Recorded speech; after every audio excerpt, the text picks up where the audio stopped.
It has been 20 years since the Second World War ended with the failure of the Allied invasion at Normandy.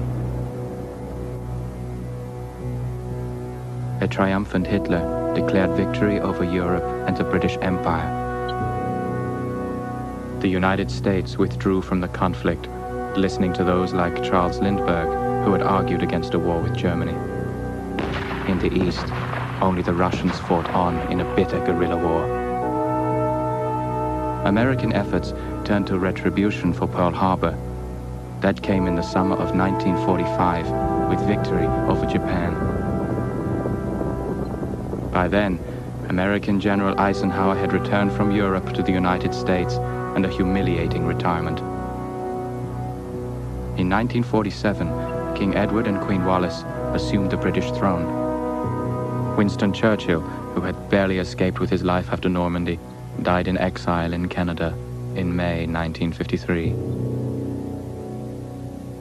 In the years after the war, country after country of the old Europe had become part of the vast Nazi empire of Germania.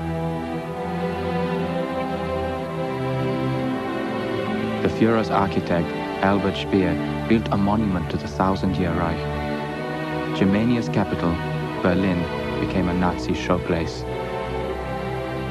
The SS became a peacetime police force, patrolling clean and orderly streets.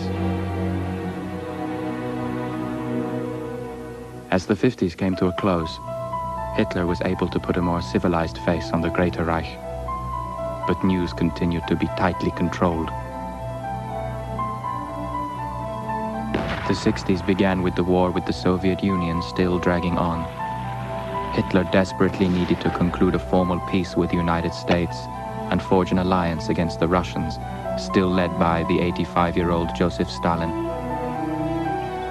Hitler saw signs for hope in late 1960 with the election of a new president of the United States. The Führer believed with President Joseph Kennedy Sr. in office, at last there was someone with whom a deal could be struck. The world press has been invited to cover the Führer's birthday celebration on April 20th. There are rumors that President Kennedy will attend a Germanian-American Summit conference.